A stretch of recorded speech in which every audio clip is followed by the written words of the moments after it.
3 বছর রিলেশন করে বিয়ে পর এমন একটা দৃশ্য চোখের সামনে দেখব কল্পনাতেও ভাবিনি। নিজের বর অন্য একটা মেয়ের সাথে এমন ঘনিষ্ঠভাবে দেখব সত্যি ভাবিনি। নিজের চোখকে বিশ্বাস করতে কষ্ট হচ্ছে, যাকে এত ভালোবেসে পরিবারের সবাইকে ছেড়ে চলে এসেছি সে আমাকে এভাবে ঠকালো কিন্তু কেন?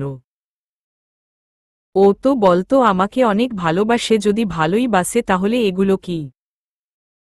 সত্যি কি ভালোবাসতো নাকি সব অভিনয় না? আর ভাবতে পারছি না। আর দাঁড়ালাম না, নিচে নেমে এলাম। কাল আমি আদির জন্য পরিবারের সবাইকে ছেড়ে চলে এসেছি। বাড়িতে সবাইকে আদির কথা বলেছিলাম কিন্তু কেউ আমাদের মেনে নেয়নি। আমাকে সবাই বলেছে আদি ভালো না, ওকে যেন বিয়ে না করি। কিন্তু আমি ওকে এতটাই ভালোবাসি যে সবার কথা না মেনে আদির মিথ্যা ভালোবাসায় অন্ধ হয়ে গেছিলাম, তাই তো আদির এক কথায় সবাইকে ছেড়ে ওর হাত ধরে চলে আসি। আজ আমরা বিয়ে করেছি কিন্তু রাতে আমার জন্য এমন একটা সারপ্রাইজ অপেক্ষা করছি সত্যি ভাবতে পারিনি। সবার বিরোধিতা করে যার কাছে আসলাম সে আমাকে এভাবে ঠকালো। কথাগুলো ভেবে নিজেকে শেষ করে দিতে মন চাইছে, কেন আমি সবার বিরুদ্ধে গিয়ে ওকে বিশ্বাস করলাম। ভালোবাসার মানুষকে অন্য একটা মেয়ের সাথে দেখে বুকের ভেতরটা জলে পুড়ে ছারখার হয়ে যাচ্ছে। আজকের এই রাত নিয়ে কতই না স্বপ্ন দেখিয়েছিলে। শত স্বপ্ন কেন মাটি করে দিল? ও কি দোষ আমার? কথাগুলো ভাবছি আর কান্না করছি, হঠাৎ চোখ গেল খাটের ঘরে ময়লার ঝুড়িতে, মনে হচ্ছে গিফট। আমি কাছে গিয়ে ঝুড়ি উপর করে দিল আমার, সঙ্গে সঙ্গে ভেতরে থেকে চিঠি আর গিফট প্যাকেট বের হলো, যা দেখি আমার পায়ের নিচে থেকে মাটি সরে গেল। এগুলো তো আমারই দেওয়া। কিছু দিন আগে যখন আমাদের রিলেশনের 3 বছর হয়েছে তখন দিয়েছি 2টা গিফট। ও একটা গিফটও খুলে দেখেনি, সব তো আমি যেভাবে দিয়েছিলাম সেইভাবেই আছে।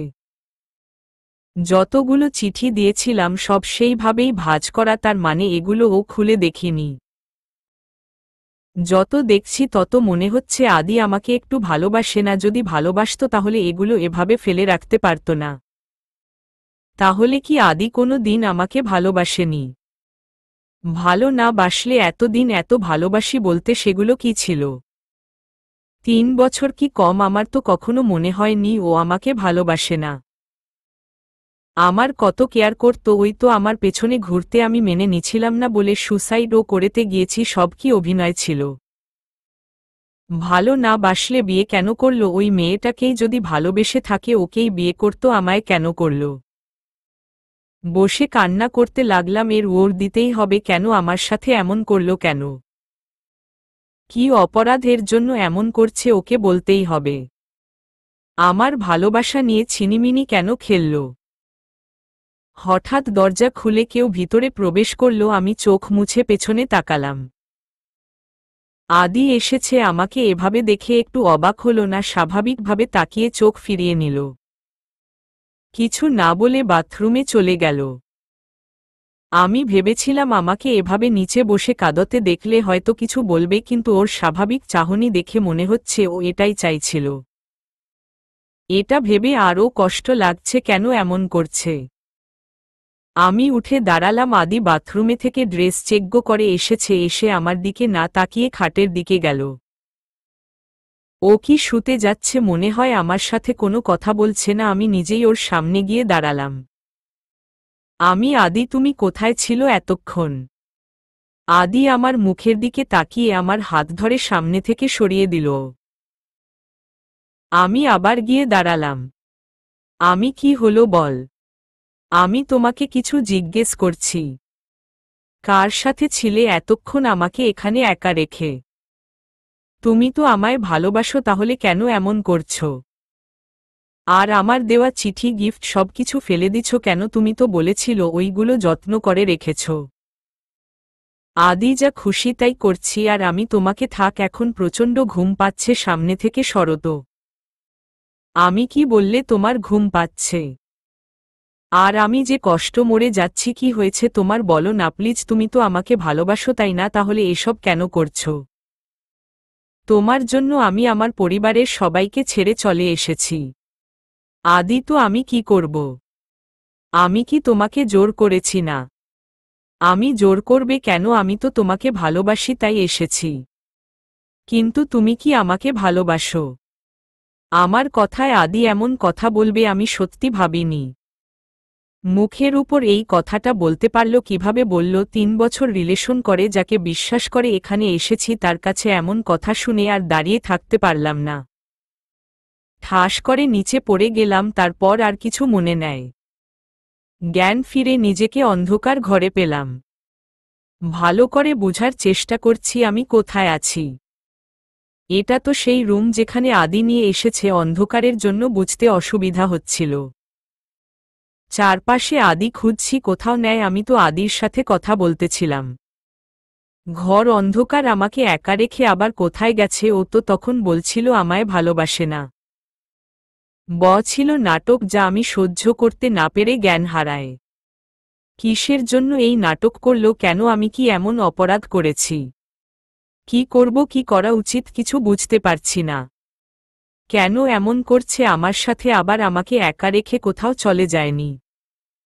আদির মা নেয়, বাবা চট্টগ্রাম থাকে, ওইখানে বিজনেস করে। ঢাকায় আদি একাই থাকে।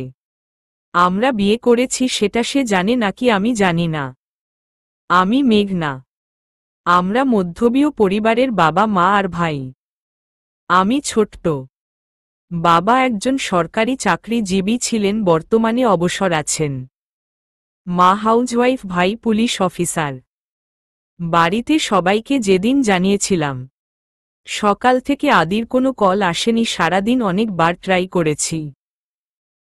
প্রচুর চিন্তা হচ্ছে, কেন ফোন দিচ্ছে না আর আমার ফোন কেন রিসিভ করছে না। এইসব চিন্তা করতেছি। রাতে ড্রয়িং রুমে বসে এইসব ভাবছি। বাড়ির সবাই অবশ্য ভাবছে আমি এমন করছি কেন, সারাদিন কিছু খাই ও নি। মা অনেক বলেছে কি হয়েছে আমার, আমি কিছু না বলেছি। ভাইয়া অফিস থেকে এসে আমাকে গুমোরা মুখ করে বসে থাকতে দেখে অনেক কিছু জিজ্ঞেস করেছে। আমি কিছু বলিনি, আর বলবো কি করে? ভাইয়া জানলে অনেক বকবে আমি জানি। চিন্তা করতে করতে রুমে এসে বসলাম। অমনি ফোন বেজে উঠল। আমি তো দ্রুত ফোন নিয়ে নিলাম হাতে। এটা আদির কল। রিসিভ করে তো কান্না করে দিলাম। আমি আদি, তুমি আমাকে ভালোবাসো না তাই না? ভালোবাসলে কি আজ সারাদিন আমাকে ফোন না দিয়ে থাকতে পারতে? বলেই আবার কাঁদতে লাগলাম।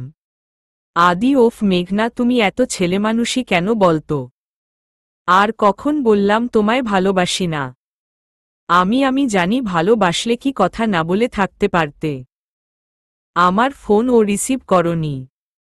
আদি, আমি অনেক বিজি ছিলাম, তাই তোমার ফোন রিসিভ করিনি। এতে ভালো না বাসা কি হলো? আমি তোমার জন্য আজ সারাদিন আমি না খেয়ে আছি। তুমি ফোন রিসিভ করো নি বলে খাই ও নি, সবাই বুঝেছে আমার কিছু হয়েছে। তুমি আর কোনো দিন এমন করো না কিন্তু। আদি, আচ্ছা, আর না খেয়ে থাকাটা উচিত না কিন্তু। যাও তাড়াতাড়ি খেয়ে আসো, পরে কথা বলবো। আমি না, এখন খাবো না। আগে আই লাভ ইউ বল। ওই পাশ থেকে কিছু শোনার আগেই কারো চিৎকার শুনলাম। ভয় আমার আত্মা শেষ। সেটা তো ভাইয়ার কণ্ঠ। হাত থেকে ফোন পড়ে গেছে। পিছনে তাকিয়ে দেখি ভাইয়া আগুন চোখে আমার দিকে তাকিয়ে আছে। ভাইয়া কি শুনে ফেলেছে? আব্বু আম্মু ও ভাইয়ার চিৎকার শুনে দৌড়ে আসে। ভাইয়া আমার কাছে এসে ঠাস করে গালে চড় বসিয়ে দিল। আমি অবাক হয়ে ভাইয়া মুখের দিকে তাকিয়ে আছি। ভাইয়া এত সহজে মারে না আমাকে। খুব বড় কোনো অন্যায় করলে এমন জোরে মারে। তার মানে ভাইয়া সব শুনেছে। চড় খেয়ে যে ব্যথা পেয়েছি তার থেকে বেশি ভয় লাগছে ভাইয়া সব শুন ফেলেছে বলে। ভাইয়া, কার সাথে কথা বলছিলি বল? তার জন্য না খেয়ে আছিস? কি হলো, কথা বলছিস না কেন? তোমাকে আদর দিয়ে বাদর তৈরি করা হয়েছে, নইলে এইসব করতে পারতে না। আমি চুপ করে চোখের জল ফেলছি আর ভাইয়া আমাকে কথা শুনিয়েই যাচ্ছে। আব্বু এসে জিজ্ঞেস করছে কেন এমন করছে। ভাইয়া, তোমার মেয়ে কোনো এক ছেলেকে আই লাভ ইউ বলছিল ফোনে, আর তার জন্য নাকি না খেয়ে বসে আছে। সবাই মিলে আমাকে এতগুলো কথা শুনিয়ে চলে গেল। যাওয়ার আগে ফোনটাও নিয়ে গেল। এত কথাগুলো শুনেও আমার খারাপ লাগেনি। কষ্ট লাগছিল ফোন নিয়ে গিয়েছিল বলে। 2 দিন আদির সাথে যোগাযোগ করতে পারিনি। ফোন কোনোভাবে নিতে পারছিলাম না। হঠাৎ কারো কথায় বাস্তবে ফিরলাম, তাকিয়ে দেখি আদির সাথে একটা লোক মনে হচ্ছে ডাক্তার। তাহলে আদি কি ডাক্তার আনতে গিয়েছিল? আমাকে যদি ভালো না বাসে তাহলে ডাক্তার আনতে কেন গিয়েছিল? ডাক্তার আমাকে দেখে বলল না খেয়ে থাকার জন্য জ্ঞান হারিয়েছিলাম। তারপর ডাক্তার চলে গেল। আদি ওর সাথে গেল। সকালে বাড়ি থেকে না খেয়ে বের হয়েছিলাম। এখানে আসার পর আদি আমাকে একবার খেতে বলেছিল, আমি না করেছিলাম আর খাওয়া হয়নি। একপর আদি হাতে খাবার নিয়ে এলো, আমার সামনে খাবার রেখে খেতে বলল। আমি আমাকে ভালো না বাসলে বিয়ে কেন করলে? আবার এখন সেবা যত্ন কেন করছো? ওই মেয়েকে যাকে নিয়ে তুমি ছাদে ছিলে, আর সে গেল কোথায়? আদি তোমার কোনো কথার ওর আমি দেব না। শুধু এইটুকু জেনে রাখো, আমি তোমায় ভালোবাসি না। আগে যা ছিল সব নাটক, আর সেই নাটকটা করেছি তোমাকে বিয়ে করে কষ্ট দেওয়ার জন্য। আমি আচ্ছা কষ্ট না দিয়ে খাওয়াচ্ছ কেন? কষ্ট দাও, আমি জানি তুমি আমাকে ভালোবাসো, কিন্তু কেন স্বীকার করছো না? আদি এটা তোমার ভুল ধারণা। তা খুব শিগগিরই বুঝবে। আর খাওয়াচ্ছি কেন? না খাওয়ালে তোমাকে শাস্তি দেব কিভাবে? বলেই জোর করে খাওয়াতে লাগল। আমাকে খাইয়ে দিয়ে সোফায় শুয়ে পড়ল। আর আমি অবাক হয়ে তাকিয়ে আছি। তুমি সোফায় শুলে কেন? এখানে আসো। আদি তোমার সাথে শুতে যাব আমি। চুপচাপ ঘুমিয়ে পড়, কাল থেকে অন্য রুমে শুবে। আমি কেন অন্য রুমে শুব? আমি এখানে থেকে কোথাও যাব না। আর তুমি ও আমার সাথে ঘুমাবে। বলে উঠে গিয়ে দাঁড়ালাম আদির সামনে। কি হলো? আসো, খাটে আসো। তুমি আমার হাজবেন্ড, তোমাকে আমার সাথেই ঘুমাতে হবে। ভালো না বাসলেও। আদি আমার কথা কানে না নিয়ে চোখ বুজে শুয়ে পড়ল। আমি নীরবভাবে তাকিয়ে দেখছি কি করা যায়। বাথরুমে গিয়ে পানি এনে আদির শরীরের ঢেলে দিলাম। হঠাৎ এমন হওয়ায় চিৎকার করে উঠে দাঁড়াল। আমি তো হেসেই শেষ। আমার হাসি দেখে রেগে তাকিয়ে, আদি এটা কি করলে তুমি? আমি এখন ঘুমাবো কোথায়? অন্য রুম ও অপরিষ্কার যে, সেখানে যাব? তোমার জন্য এগুলো হয়েছে। তুমি নিচে শুবে আর আমি খাটে। কথাটা বলেই খাটে শুয়ে পড়ল। আমি ও খাটের দিকে এগিয়ে গেলাম। আদি একদম খাটে আসবে না। নিচে অথবা ভেজা সোফায় শুয়ে পড়। তুমি নষ্ট করেছ, এখন তুমি কাজ করো। আমি আদির কথা কানে না তুলে খাটে শুয়ে পড়লাম। আমাকে শুতে দেখে আদি উঠতে লাগলো। আমি ওর হাত টেনে ধরে রাখলাম। প্লিজ আদি যেও না। আমার না খুব খারাপ লাগছে, সত্যি অনেক খারাপ লাগছে। তুমি আমাকে ধোঁকা দেব আমি এখনও বিশ্বাস করিনি। এগুলো সব মিথ্যা, তাই না? বলো না সব মিথ্যে, তুমি আমাকেই ভালোবাসো। আদি সব সত্যি মেঘনা। আমি সত্যি তোমাকে ভালোবাসি না। আমি কখনো না, তুমি আমাকে ঠকাতে পার না। আমি তোমার জন্য পরিবারের সবার বিরুদ্ধে গিয়েছি। কেন এমন করলে? ভালো না বাসলো কেন? ঠকালে বলো প্লিজ। আদি বলবো, কিন্তু এখন না। এখন বলো প্লিজ, কি এমন কারণ যার জন্য আমার জীবনটা নষ্ট করে দিল? আদি তোমাকে কথা দিতে হবে একটা। আমি কি কথা? আমি সব দিতে রাজি, তবুও বলো আমার কি অপরাধ যার জন্য আমাকে এভাবে ঠকালে? আদি এখন আমি কিছু বলবো না মেঘনা। যেদিন তুমি সব জানবে সেদিন আমার লাইফ থেকে তোমাকে চিরদিনের জন্য চলে যেতে। আদি এমন একটা কথা তুমি বলতে পারলে আমি তোমাকে ছেড়ে চলে যাব। এটা কখনো না, তোমাকে ছাড়া আমি থাকতে পারবো না। প্লিজ অন্য কিছু বলো। আর আমি কোথায় যাব বলো? বাড়িতে কেউ আমাকে উঠতে দেবে না। এখন তুমি ছাড়া আর কে আছে আমার? আদি তাহলে আমি কিছু বলতেও পারবো না। যেদিন যেতে পারবে সেদিন শুনতে এসো। কথাটা বলে উঠতে লাগল। আমার খুব ঘুম পাচ্ছে আদি, আমি একটু ঘুমাতে চাই। এত শখ আমি নিতে পারছি না। তোমার বুকে একটু ঘুমাতে চাই। বলে আদির বুকে মাথা রাখলাম। প্রথমে উঠতে চাইলে ও পড়ে আর উঠেনি। আমি কখন ঘুমিয়ে গেছি জানি না। সকালে নিজেকে মনে হচ্ছে কেউ বেঁধে রেখেছে, তাকিয়ে দেখি আদির বুকে আমি। আর সে আমাকে আষ্টেপৃষ্ঠে জড়িয়ে ধরে ঘুমাচ্ছে। এটা দেখে মুখে হাসি ফুটে উঠল। কাল তো আমার সাথে শুতেই চাইল না, আর এখন এভাবে ঘুমাচ্ছে। মাথাটা উঁচু করে মুখের দিকে তাকালাম, কত মায়াবী লাগছে দেখতে। আমি তো এটাই চাইছিলাম, সকালে ঘুম থেকে আগে আদির মুখ দেখব, তা আমার পূরণ হয়েছে। কিন্তু কি কারণ আছে যার জন্য আমার সাথে আদি এমন করছে? আমাকে জানতেই হবে। কিছুক্ষণ আদির মুখের দিকে তাকিয়ে থেকে ওর কপালে একটা কিস করলাম। সাথে সাথে মনে হলো ভূমিকম্প হলো, আর আমি খাট থেকে নিচে পড়ে গেলাম। কি হলো কিছু বুঝতে পারলাম না। ওফ, মাঝায় ব্যথা পেয়েছি। উপরে তাকিয়ে দেখি আদি আমার দিকে আগুন চোখে তাকিয়ে আছে। হঠাৎ এত রাগের কি হলো বুঝলাম না। আমি অবাক নয়নে তাকিয়ে আছি আদির দিকে। রাগ মিশ্রিত চোখে তাকিয়ে আছে। আমি কি হয়েছে আদি, তুমি আমাকে এভাবে ধাক্কা দিল কেন? আদি, তো ধাক্কা দেব না, আদর করব নাকি কোলে বসিয়ে? তোমার সাহস কি করে হলো আমাকে টাচ করার? আমি মানে কি বলতে চাইছো, তোমাকে আমি টাচ করতে পারবো না? অবাক হয়ে আদি, না। আমি কেন? তুমি আমার স্বামী। আমার পুরো অধিকার আছে তোমাকে টাচ করার। আদি, হুম আছে, কিন্তু আমি তোমাকে সেই অধিকার দেয়নি। আর দেব না। আমি অন্য কাউকে ভালোবাসি, কিছুদিন পর তাকে বিয়ে করব। তোমাকে শুধু কষ্ট দেওয়ার জন্য আমি বিয়ে করেছি। খুব তাড়াতাড়ি তোমাকে ডিভোর্স দিয়ে নিশিকে বিয়ে করব। তাই আমার দেখে দূরে থাকবে। কথাটা বলেই আদি ওয়াশরুমে চলে গেল।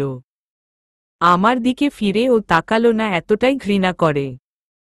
আর কি বলল, নিশিকে ভালোবাসে? কে এই নিশি? সেদিন রাতে যাকে দেখেছিলাম সেই কি নিশি? এভাবে বলতে পারল অন্য মেয়েকে ভালোবাসার কথা? আর কি বলল, ডিভোর্স দেবে আমাকে? না, এটা কিছুতেই হতে দেব না, আমি কখনো ডিভোর্স দেব না। শত অপমান করুক, কষ্ট দিক, আমি আদিকে ছেড়ে কোথাও যাব না। আমাকে খুঁজে বের করতে হবে কি কারণে এত ঘৃণা আদি মনে আমার জন্য। বাড়ির কথা খুব মনে পড়ছে। মা, বাবা, ভাইয়া সবাই কেমন আছে? সবাই আমাকে হয়তো ঘৃণা করছে, আর ভালোবাসবে না কেউ। সবাইকে পর করে চলে এসেছিলাম, যার হাত ধরে বিশ্বাস করে সে ও তো আমাকে কষ্ট দিচ্ছে। আদি আমাকে বাড়ি থেকে তাড়িয়ে দিল। কোথায় যাব আমি? বাড়িতে যাওয়ার মুখ নেয়। কারো সামনে যেতে পারবো না। খুব তাড়াতাড়ি সব জানতে হবে। পুরো শরীর ব্যথা হয়ে গেছে, উঠতেও পারছি না।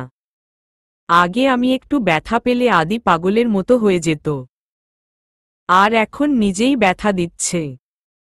কেন এত বদলে গেলে তুমি আদি? আবার আগের মতো হয়ে যাও না। আদি, কি হলো এখন? ও সেখানেই বসে আছো কেন? যাও, ফ্রেশ হয়ে রান্না করো, আমি অফিসে যাব। আর একদম নেকা কান্না কাঁদবে না, আমার অসহ্য লাগে এসব। আমি আমার কান্না তোমার কাছে অসহ্য লাগছে? আদি, হ্যাঁ, আমি ভালো। আর কি যেন বললে, রান্না করতে? তুমি ভালো করে জান আমি রান্না করতে পারি না। আদি, পারো না বললে হবে না। আমার এখন খিদে পেয়েছে, যাও তাড়াতাড়ি রান্না করো। দরকার পড়লে অনলাইনে দেখে নাও, তবুও তোমাকে রান্না করতে হবে। আমার পুরো শরীর ব্যথা করছে আদি। আমি রান্না করতে পারবো না। তুমি অন্য কাউকে বলো। আদি, অন্য কাকে বলবো? এখানে আমি আর তুমি ছাড়া কেউ নেই। সো তোমাকেই রাঁধতে হবে। আমি কেউ নেয় মানে? তাহলে কাজ করবে কে? আদি, কেন তুমি করব? আমি করব। আদি, হুম, তুমি তাড়াতাড়ি যাও, নইলে আমি তো বাইরে গিয়ে খেতে পারবো, কিন্তু তুমি কি খাবে?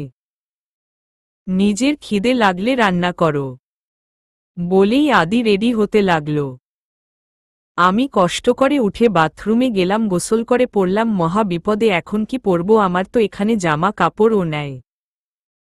শীত করছে কিন্তু বের হতে পারছি না। আদি রুমে আছে।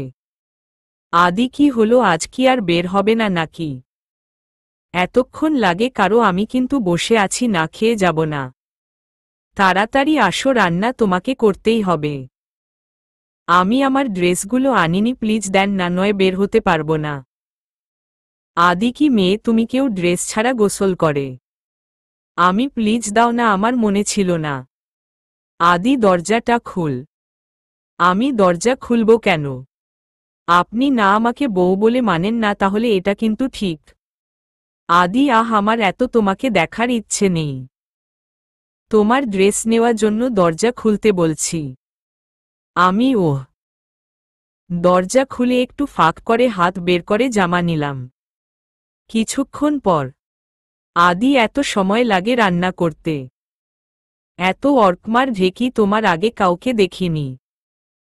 আমি নিজে রান্না করে খান, তাহলে আমাকে দিয়েছেন কেন রাঁধতে? অনেক কষ্ট, রুটি আর ডিম বাজলাম, জীবনে ফার্স্ট রান্না করলাম। রুটিটা পুড়ে পুড়ে গেছে, কিন্তু রান্না করেছি এই অনেক। হাতে ছ্যাঁকা ও খেয়েছি। খাবার নিয়ে আদির সামনে রাখলাম। অনেক খুশি হয়েই গেলাম, কিন্তু খুশি বেশিক্ষণ থাকল না। আদি, এগুলো কি? সব তো পুড়ে গেছে, এসব কি খাওয়া যায়? বলেই সব ফেলে দিল। আমি ভেবেছিলাম আমার রান্না যেমনই হোক আদি মজা করে খাবে, কিন্তু আমার সমস্ত বিশ্বাস ভেঙে ফেলে দিল। তারপর চলে গেল। আমি সব আবার উঠিয়ে প্লেটে রাখলাম। চোখের পানি বাঁধ মানছে না। এত অবহেলা মেনে নেওয়া যায়? খিদে পেয়েছিল, এখন আর খাওয়ার ইচ্ছেও নেয়। রুমে এসে শুয়ে পড়লাম, অনেক খারাপ লাগছে, একটু ঘুমানো দরকার। বিকেলের দিকে ঘুম থেকে উঠে এখন আর নড়তে পারছি না। এত খিদে পেয়েছে যে আমি নড়তেও পারছি না। এমনিতেই আমি খিদে সহ্য করতে পারি না। আর আজ সারাদিন না খেয়ে আছি।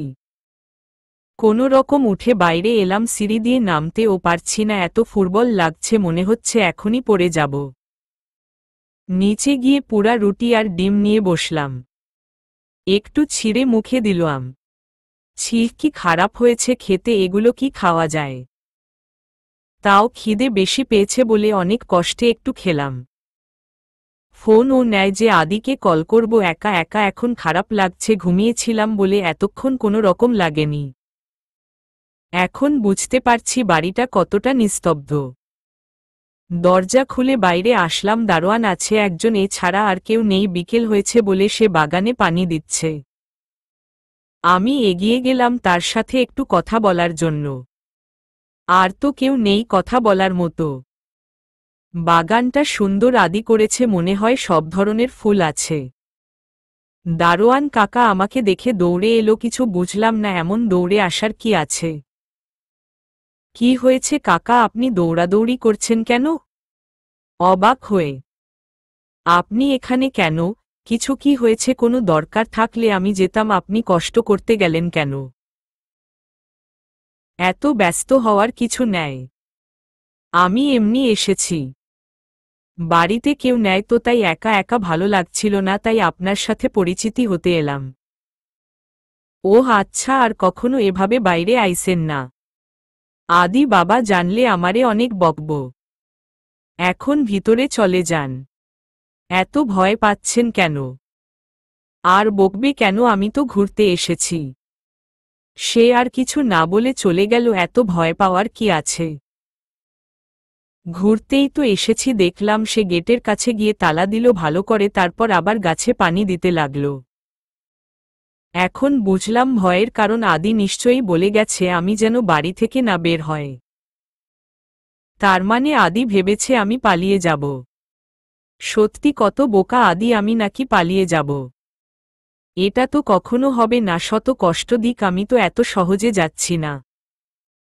যাকে ভালোবাসি, যার হাত ধরে বাড়ির সবাইকে ছেড়ে এসেছি, সে কেন আমার সাথে এমন করছে? সব না জেনেই চলে যাব অসম্ভব। কথাগুলো ভেবে ভিতরে চলে এলাম। রাত ৮টা বাজে, এখন পর্যন্ত আদি বাড়ি আসে নাই। এত বড় একটা বাড়িতে আমি একা ভয় ভয় আছি, কখন আসবে কে জানে। ওর কি একটু চিন্তা হচ্ছে না আমি কিভাবে আছি, কি করছি? এত পাষাণ হয়েছে ও। ৯টার দিকে আদি বাড়ি এলো। মনে হয় অনেক পরিশ্রম করেছে দেখে অনেক টায়ার্ড লাগছে। এসে বাথরুমে গিয়ে গোসল সেরে এলো। তারপর ডাস করে খাটে শুয়ে পড়ল। আমি ওর মাথার কাছে গিয়ে বসলাম, তারপর মাথা টিপে দিতে লাগলাম। ও আমার হাত নিজের হাতের মুঠোয় নিয়ে বিড়বিড় করে কি যেন বলতে লাগল, তারপর হাতটা ওর বুকে চেপে ধরল। আমি ওর কথা বুঝার জন্য কানটা ওর মুখের কাছে এগিয়ে নিলাম, কিন্তু কিছুই বুঝতে পারছি না। আদি, কি বলছো? আমি তো কিছু বুঝছি না। এখন আর কথা বলছে না, মুখের দিকে তাকিয়ে দেখি ঘুমিয়ে গেছে। কি বলতেছিল আদি? শুধু ধোঁকা দিয়েছে কেন? এটা বুঝেছি কে কাকে ধোঁকি দিয়েছে। খেয়ে এসেছে নাকি কে জানে। নিচে এসে কি করা যায় ভাবছি, পুরো কিচেন ঘুরে নুডলস পেলাম। আমার অনেক পছন্দ। আম্মু যখন রান্না করতে আমি দাঁড়িয়ে থাকতাম আম্মুর পাশে। কারণে ভাইয়ার ও নুডলস পছন্দ, খাওয়া নিয়ে ঝগড়া করতাম সবসময় দুজন। আম্মুর রান্না মনে করে নুডলস রাঁধলাম। একটু খেয়ে দেখলাম ভালো হয়েছে, খাওয়া যাবে। প্লেটে করে রুমে এসে দেখলাম এখন ও শুয়ে আছে আদি। আমি কাছে গিয়ে কয়েকবার ডাকলাম, কোনো সারা শব্দ নেয়, হাত দিয়ে ধাক্কা দিলাম। এ কি শরীর এত গরম? ভালো করে মাথায় গাড়ে হাত দিয়ে দেখি প্রচণ্ড গরম, তার মানে আদির জ্বর এসেছে। এত জ্বর, এখন কি করব? আমি তো কাউকে চিনিও না, এখানকার ডাক্তার পাবো কই? আমার জ্বর আসলে আম্মু পানি ভিজিয়ে দিত, আমি ও তাই করি, দেখি কাজ হয় নাকি। অনেকক্ষণ দিলাম কিন্তু কিছুই হচ্ছে না। আদির নাম্বার নিয়ে দারোয়ান কাকাকে ফোন দিলাম, সে ও ফোন ধরছে না, কয়েকবার দিয়ে রেখে দিলাম। মনে হয় ঘুমিয়ে পড়েছে। একটু পর কলিং বেল বাজানোর শব্দ পেলাম। এত রাতে আবার কে এলো? দরজায় কাছে এসে বললাম, কে? ম্যাডাম, আমি শফিক, আপনাদের দারোয়ান। আমাকে ফোন দিয়েছিল আদি বাবা। ও হ্যাঁ, আপনি তো আমার ফোন রিসিভ করছিলে না। দরজা খুললাম। কি হয়েছে ম্যাডাম? এত রাতে ফোন দিয়েছিল কেন আদি বাবা? আদি, না আমি দিয়েছিলাম। কেন, কি হয়েছে? আদির অনেক জ্বর এসেছে, আমি কি করব ভেবে পাচ্ছি না। আপনি একটু ডাক্তারকে খবর দিতে পারবেন? পারবো, আপনি এত চিন্তা কইরেন না, আমি আসছি। একটু পর শফিক ডাক্তার নিয়ে আসে। 2 দিন জ্বর থাকে আদির, এত কষ্ট হচ্ছিল আমার। উঠতে পারে নাই। আমাকে কিছু বলে উনি এই 2 দিন আমি ওর সাথেই থেকেছি। দারোয়ান কাকাকে বলে বাইরে থেকে খাবার আনিয়ে খাওয়া হয়েছে। এদিকে মেঘনার বাবা মা মেয়ের চিন্তায় শেষ। আমার মেয়েটা কোথায় চলে গেল? 4 দিন হয়ে গেছে মেয়েটা নিখোঁজ। তুমি যদি মেনে নিতে ওই ছেলেকে, তাহলে আজ মেয়েটা চলে যেত না। কোথায় আছে, কি করছে কে জানে? বলেই কান্না করতে লাগল রুমা বেগম, মেঘনার মা। ওই মেয়ের জন্য কেঁদে কি হবে? সে কি আমাদের কথা ভেবেছে? নিজের জন্য আমাদেরকে পর করে অন্য একটা ছেলের হাত ধরে চলে গেছে, ওই মেয়ের জন্য আর কাঁদবে না। রেগে কথাগুলো বলল মহিউদ্দিন, মেঘনার বাবা। তুমি বুঝবে না। মায়ের মন মেয়ে শত খারাপ হলে ও মা কখনো তাকে ভুলতে পারে না, আমি ও পারব না। তুমি আমার মেয়েকে ফিরিয়ে দাও। ওর যার সাথে খুশি থাক, মেনে নাও। 2 দিন তো কম খুঁজলাম না, আর ওর নাম মুখে আনবে না বলেই উঠে চলে। রুমা বেগম মেয়ের জন্য কষ্ট পাচ্ছে। মায়েরা এমনই হয়, সন্তান শত ভুল করলেও ক্ষমা করে দেয়। মেঘনার ভাই অফিস থেকে সোজা চলে গেছে বন্ধুদের সাথে আড্ডা খানা। কিরে মেঘ, তুই এখানে কেন? বন্ধ ছাড়া তো আসিস না, আজ একেবারে অফিস থেকে এখানে চলে এলি। অনি কিছু না বলে মদের বোতল হাতে নিয়ে খেতে লাগল। এটা কি করছি আজ? এলো খাচ্ছিস কেন? বাড়ি যাবি না? আন্টি তোকে এভাবে এখন দেখলে অনেক কষ্ট পাবে, কিন্তু এমনিতেই মেঘনাকে খুঁজে পাওয়া যাচ্ছে না। দিহান, আমি পারছি না, আর আমার অনেক কষ্ট হচ্ছে, এগুলো না খেলে আমি পাগল হয়ে যাব। মেঘ, তোর বাবা মার জন্য নিজকে শক্ত রাখা উচিত। অনি, অনি ঠিক বলেছে, ওই সব ভুলে বাড়ির সবার জন্য খুশি থাক, ভালো থাক। মেঘনার কোনো খোঁজ পেয়েছিস? দিহান, না রে, পাইনি। অনেকক্ষণ থেকে বাড়ি ফিরে এলো মেঘ। আজকে খাওয়াটা বেশি হয়ে গেছে, নিজেকে কন্ট্রোল করা। কলিং বেল দেওয়ার সাথে দরজা খুলল। আম্মু আজও জেগে আছে। কি রে, এলি কেন? তুই ও চলে, আরেকজনের মতো আর আসতে হবে না। কাউকে দরকার নেই। মা তুই মদ খেয়েছিস? না মানে কি বলবো আমি বুঝতে পারছি না। কি হলো বলে? এগুলো খেবাড়ি আসার আগে আমার জন্য বিষ নিয়ে আসতে। তোদের জন্য কি কোনো দিন শান্তি পাবো না? একজন চলে গেছে ভালোবেসে, আরেকজন দেবদাস হয়েছে বলেই আম্মু কাঁদতে কাঁদতে চলে গেল। আমি নিজের রুমে চলে আসলাম। সত্যি কি অনেক খারাপ হয়ে গেছি, কিন্তু কেন? ভালোবেসে। অতীতের পাতায় ডুব দিল মেঘ। কিরে, না খেয়েই বেরিয়ে যাচ্ছিস যে? মেঘের মা, একটু আগেই তো খেলাম, আবার খাবো কি বলছো? 10টায় খেয়েছি আর এখন মায় 11টা বাজে। মেঘ বিরক্ত হয়ে কথাটা বলল। সে তার মাকে চেনে, কোথাও যেতে গেলে সব সময় এমনি করে। তাই কি হয়েছে, খেয়েছিস বলে একটু পর তো আবার খিদে পাবে। আমি খাবার টিফিন বকমে বরে রেখেছি, উইটা নিয়ে যা, রাস্তায় খেয়ে নিস। কেন যে দূরে গিয়ে পড়তে হবে বুঝি না, এখানে কি পড়ার জায়গা নেয় যে চট্টগ্রাম যেতে হবে? কথাগুলো বলেই কান্না কান্না ভাব করে উঠল আম্মু। ওফ আম্মু, তুমি আবার শুরু করলে। 1 বছরেরই তো ব্যাপার, এত কান্নার কি আছে? আমি তো কিছুদিন পর পর আসব। এখন তুমি কান্না করলে আমি কি যেতে পারব?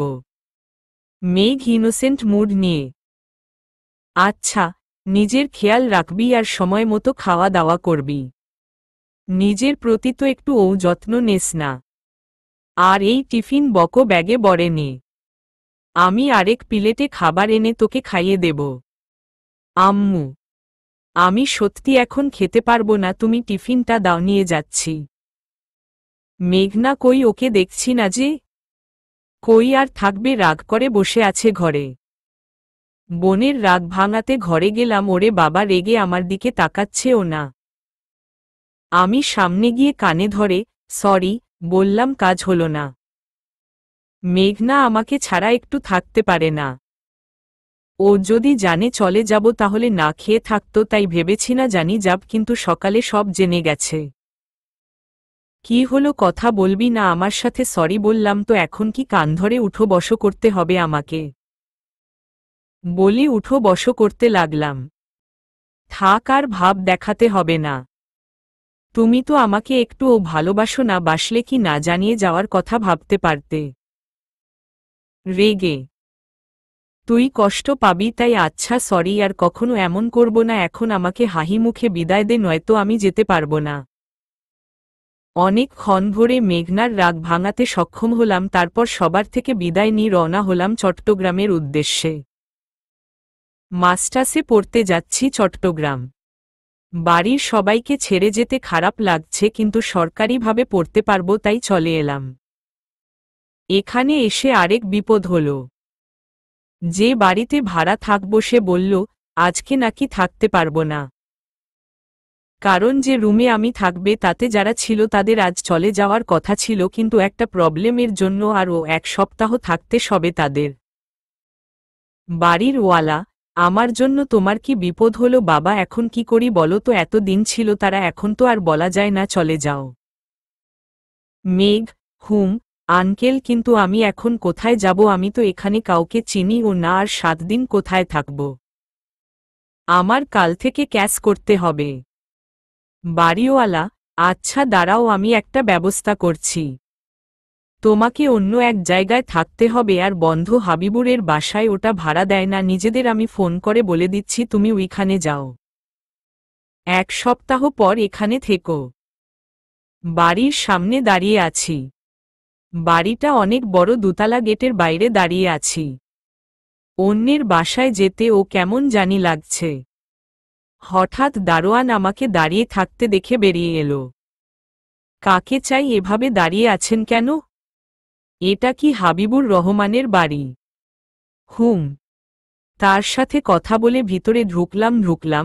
চারপাশে দেখছি অনেক সুন্দর বাড়িটা, একদম সাজানো গুছানো সবকিছু দেখছিলাম। হঠাৎ একটা মিষ্টি কণ্ঠের গান কানে এলো। গানটা যেন হৃদয় ছুঁয়ে যাচ্ছে। কে গাইছে এত সুন্দর করে জানার খুব ইচ্ছে হলো। বাড়ির ভিতরে না গিয়ে বাগানের দিকে যেতে লাগলাম। ওই দিক থেকেই গানটা আসছে। এই দিকটা তো আরো সুন্দর, নানা ফুলের গাছ, চারপাশ ফুলের গন্ধে মম করছে। মুগ্ধতার সাথে দেখছি আর এগিয়ে যাচ্ছি। হঠাৎ দেখলাম একটা মেয়ে গান গাইছে আর নাচছে অন্যদিকে, যার জন্য আমি মুখ দেখতে পারছি না। আমি দেখার চেষ্টা করছি কিন্তু অন্যদিকে ঘুরে আছে। মেয়েটা একটা নীল রঙের ফোড়ক আর সাদা ওড়নাটা কোমরে বেঁধে রেখেছে, চুলগুলো বেনি করে রেখেছে। হঠাৎ নাচতে নাচতে আমার দিকে ঘুরল আর সাথে সাথে চিৎকার করে উঠল। আমি কিছু বুঝলাম না, মেয়েটার সাথে আমিও চিৎকার করে উঠলাম। মেয়েটি হঠাৎ চিৎকার থামিয়ে অবাক চোখে আমার দিকে তাকাল। আর আমি মেয়েটি চোখে হারিয়ে গেছি। অসম্ভব সুন্দর দেখতে। মুগ্ধ হয়ে তাকিয়ে আছি মেয়েটির দিকে, অন্য কোনো দিক খেয়ালি নেয়। হঠাৎ চেঁচামেচিতে বাস্তবে ফিরলাম। এই মিস্টার, আপনি কে আর এভাবে চিৎকার করলেন কেন? আমি তো আপনার চিৎকার শুনে চিৎকার করলাম। আপনি চিৎকার করলেন কেন? আমি তো আপনাকে দেখে চিৎকার করেছি, কিন্তু আপনার চিৎকারের কারণটা বুঝলাম না। আপনি কে আর এখানে কি করছেন? ওয়েট, আপনি কি চুরি করতে এসেছেন? হ্যাঁ। হুম, ঠিক, আমি শুনেছি এখন চোররা ভালো পোশাক পরে আসে আমাদেরকে বোকা বানানোর জন্য, মিষ্টি মিষ্টি কথা বলে তারপর সবকিছু নিয়ে চলে যায়। কিন্তু আপনার আশা সফল হবে না, আমি আপনাকে চিনে ফেলেছি। আব্বু কোথায় তোমরা? চোর ধরেছি। এ কোনো বিপদে পড়লাম রে বাবা, এই মেয়ে তো অনেক সাংঘাতিক, আমাকে চোর বানিয়ে দিল। আব্বু, আম্মু, হাসেম কাকা, কে কোথায় আছে? তাড়াতাড়ি আসো এদিকে, আমি চোর ধরেছি। বলেই মেয়েটি আমার হাত ঝাপটে ধরল। আমি বলছি চোর না, অথচ মেয়েটি আমার কথা কানেই নিচ্ছে না, চিল্লাচিল্লি করে ডেকেই চলেছে। নিরুপায় হয় চুপ করে দাঁড়িয়ে আছি। একটা মধ্য মহিলা এলো, মনে হয় এর মা, আর সাথে আরেকজন, এনি হয়তো এর বাবা। দৌড়ে আমাদের কাছে এসে দাঁড়াল। কি হয়েছে অনু, তুই এভাবে চিল্লাচিল্লি করছিস কেন? আর এই লোকটাকে এভাবে ধরে রেখেছিস কেন? মহিলাটি, তার মানে মেয়েটার নাম অনু। আম্মু, এনি চোর আমি ধরেছি। হাতে নাতে দেখ, বাড়ির পেছনের দরজার দিকে যাচ্ছি, কিন্তু আমি এখানে ছিলাম বলে যেতে পারেনি। আমি চোর না, আর কতবার বলবো? মেঘ, চোরেরা কি স্বীকার করে যে আমি চোর? অনু রাগী চোখে আমার দিকে তাকিয়ে, আচ্ছা, ওকে দেখে তো চোর মনে হচ্ছে না। তোর হয়তো ভুল হচ্ছে অনু। আব্বু, আমার কেন ভুল হবে?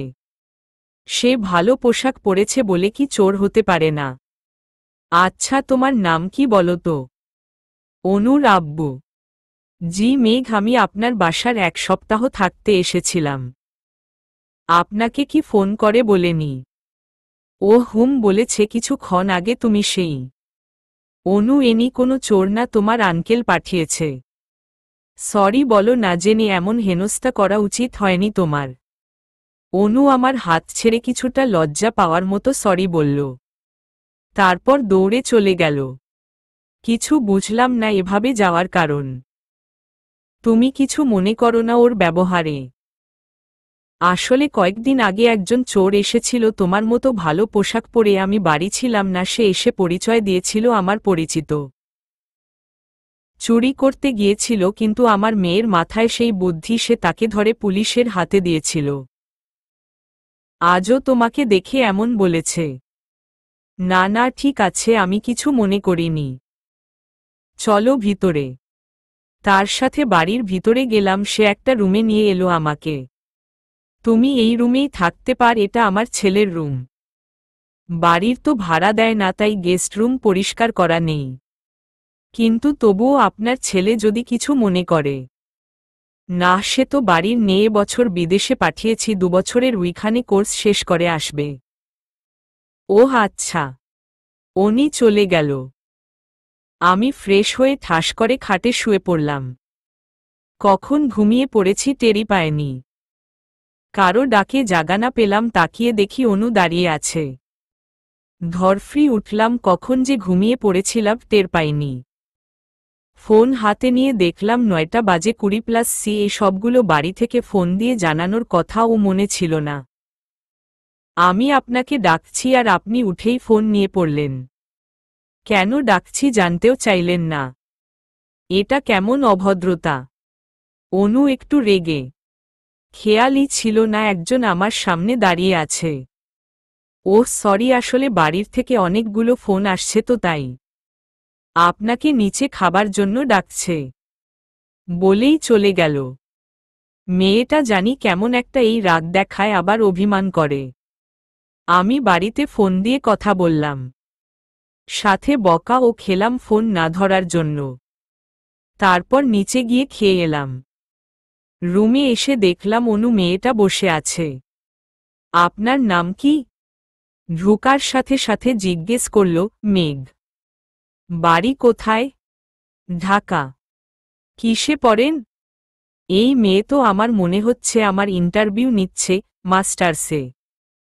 তারপর আর কিছু না বলে চলে গেল। আমি হাবলার মতো তার যাওয়া দিকে তাকিয়ে ভাবছি, এগুলো জিজ্ঞেস করল কেন আর আমি ওরি বা দিলাম কেন? পরদিন সকালে ঘুম থেকে উঠে বারান্দায় দাঁড়ালাম, হঠাৎ নিচে চোখ গেল।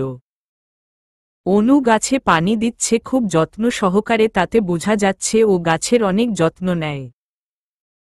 হঠাৎ উপরে তাকালো আর আমাকে দেখেই কেমন যেন ভেঙচি কাটল। আমি তো হতবাক, এই মেয়ে আমার সাথে এমন করছে কেন? সকালের নাস্তা করতে আন্টি ডাকতে এলে নিচে এলাম, খাবার খেয়ে ভার্সিটিতে চলে এলাম। নতুন কিছু ফ্রেন্ড হলো, ক্লাসগুলো ভালোই হয়েছে।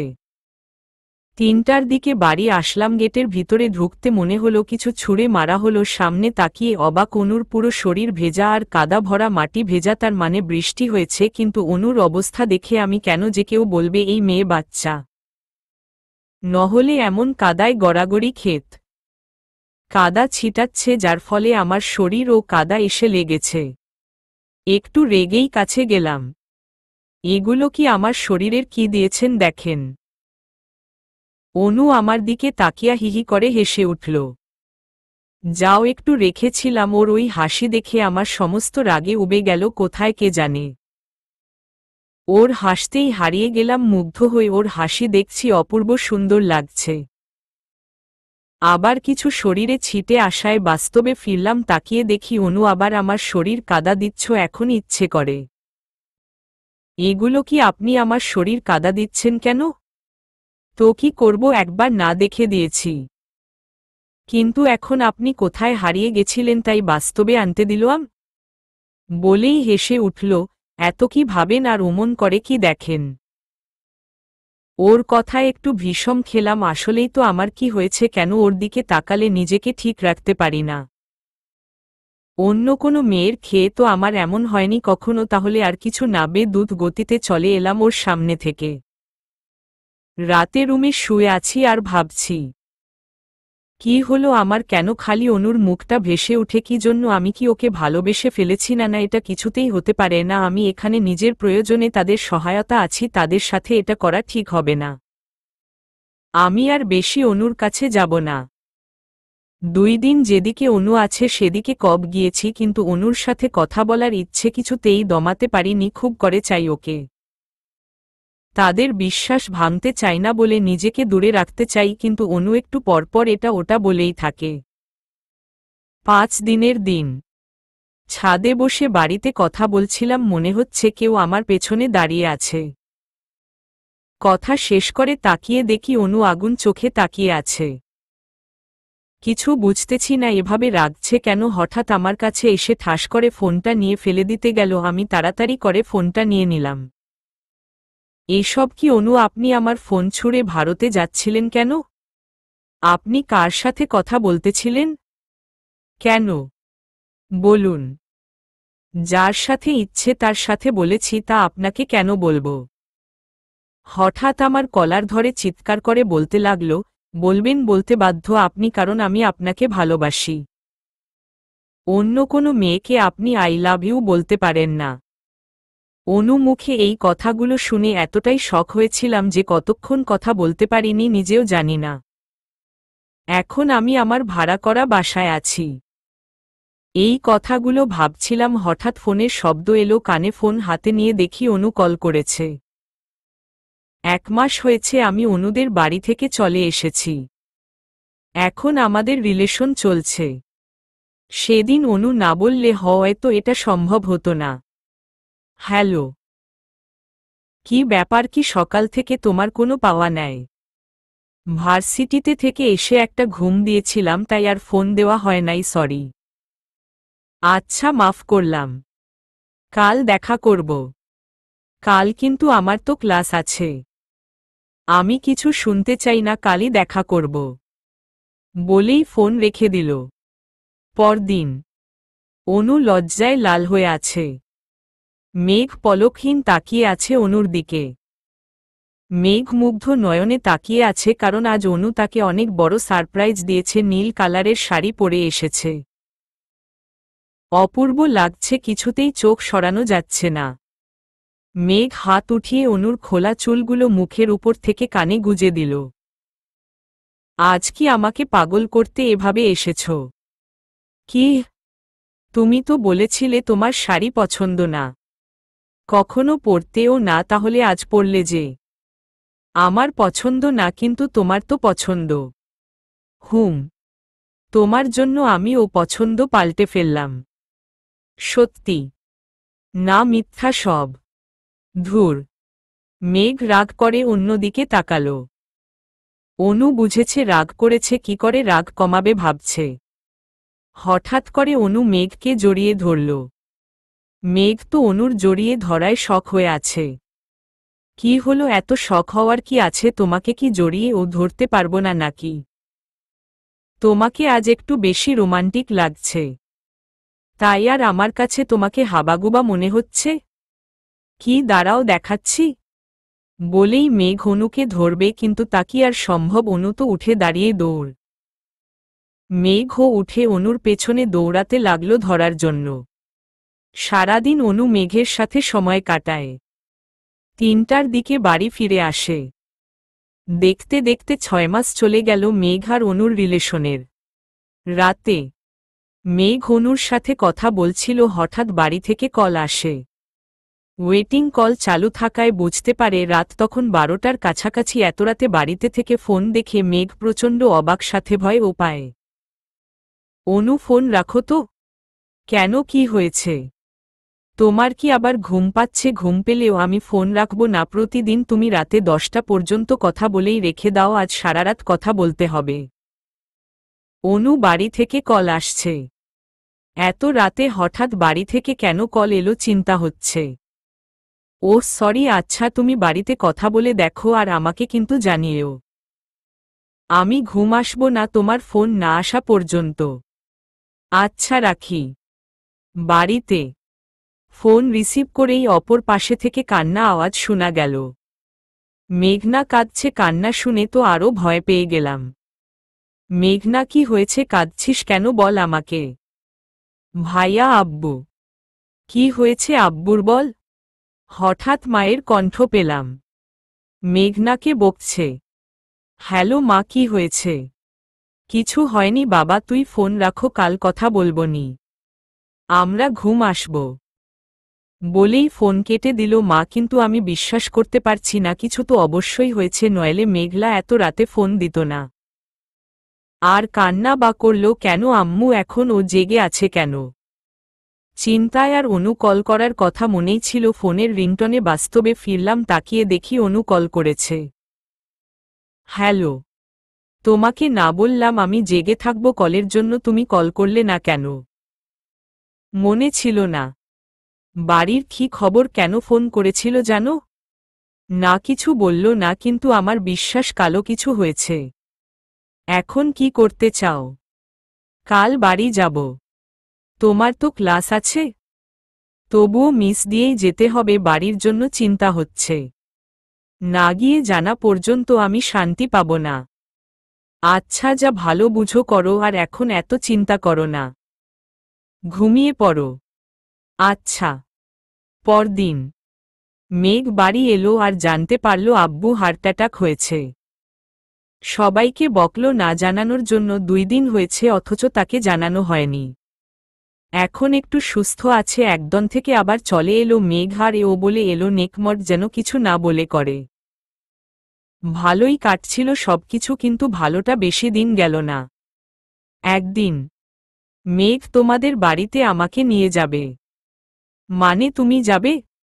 হুম, বউ করে একবারে নিয়ে যাব, চিন্তা করো না। না, আমার এখনই যেতে ইচ্ছে হচ্ছে, নিয়ে চলো না প্লিজ। তুমি কি আমাকে নিয়ে যেতে ভয় পাচ্ছ? কি বলছো, ভয় পাবো কেন? তাহলে নিয়ে যেতে চাইছো না কেন? তোমার জন্য। আমার জন্য? অবাক হয়ে। আমাদের বাড়িতে যেতে হলে তোমাকে থাকতে হবে, কিন্তু তুমি তোমার বাড়িতে কি বলে যাবে? সেটা আমি ভেবেই রেখেছি, তুমি নিয়ে যাবে নাকি তাই বলো। ৮-৬ বেঁধেই নেমেছ? আচ্ছা, কিন্তু আমার একমমের পর। আচ্ছা। আজ মেঘের সাথে যাবে অনু, সকাল থেকে গুছগাছ করছে। মেঘ ঢাকা থেকে নিতে আসবে, ও 1 সপ্তাহ আগে গিয়েছে বাড়ি, আমার তখন বাড়িতে মানাতে পারিনি। আজ অনেক কষ্ট করে সামিয়াদের বাড়ির যাবে বলে রাজি করিয়েছি। 4টা থেকে বসে আছে অনু, অথচ এখন পর্যন্ত মেঘ এসে পৌঁছায়নি। ওর ভোর 4:30 এখানে উপস্থিত থাকার কথা ছিল, এখন 5টা বাজে। মেঘকে ফোন দিলাম। হ্যালো, কই তুমি? কখন থেকে বসে আছি তোমার জন্য। এখন এসে পৌঁছালে না? কোথায় আছো?